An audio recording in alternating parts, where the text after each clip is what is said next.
Hi, this is vlog number 3 for April 23rd. I just got in from clinical and it was an interesting day.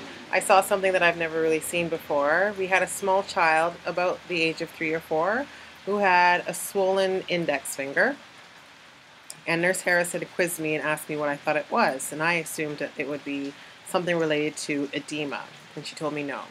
And Heather had assumed maybe the child had slammed its finger into a door, and Nurse Harris said no.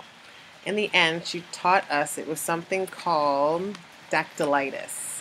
And dactylitis is a collection of the sickle blood cells at a joint. The nurse asked the mother if it was, sort of the touch. Did the child cry out in pain when it was touched? And she said only on the first day. And the nurse asked how long the child had been dealing with it, and she said about 4 days. It wasn't inflamed, and because there was no pain, we didn't think that there was any infection. But the nurse had informed me that we would be alarmed if it was swelling and inflamed and painful, and we would have to take him to the hospital to find out if he had an infection of the bone. So that was really interesting. We also saw an IV being initiated. I missed it because I was dealing with the treatment room, but Heather filled me in and she told me about the different tools that they use here. They don't have that plastic insert that kind of stays within the vein itself.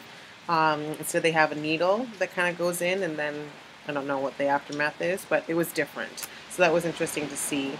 And also interesting to see how they kind of adapted on how they gather their blood for blood glucose monitoring. So yeah, today was just a day full of interest. Interested to see how different cultures do different things. So we've noticed how Jamaicans can be really resourceful with the tools that they have. And I'm going to flag dactylitis now whenever I see a child with a swollen swollen hands or swollen feet, and try to kind of coach my doctor to do some more research to figure out if it could be related to sickle cell disease. So that was my day today, and I'm very excited for tomorrow, and we'll talk to you later.